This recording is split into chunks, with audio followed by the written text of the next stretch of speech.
Guys, ating videos susuwang kano kasano ti pinagis istorya iti ilocano dito'y Mindanao. I-translate ati kaduak iti Ingles no kasano ti pinagsasaola at iti number 1 naimbag nga isasangpot. Welcome. Kumusta? Hello. Naimbag nga bigat. Good morning. Naimbag nga rabii. Good evening. Pagyamana katulong mo. Thank you for your help. Kalbo. Bald. Huwag yung intindi ito, Pilipitan dila nito eh. Kalugong. Hat. Nakakalugong ni Kiloy tanapudot. Kill is wearing a hat because it is hat. Right? Kabaw. Absent-minded.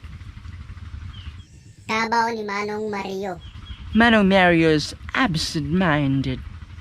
Kanayon. Always. Kanayon nga agkadkadwa ni Mimi kin ni Duming. Mimi and Duming are always together. Mano tawon ni kapsat mo? How old is your brother? Daan ti balay mi. Our house is old. Yeah.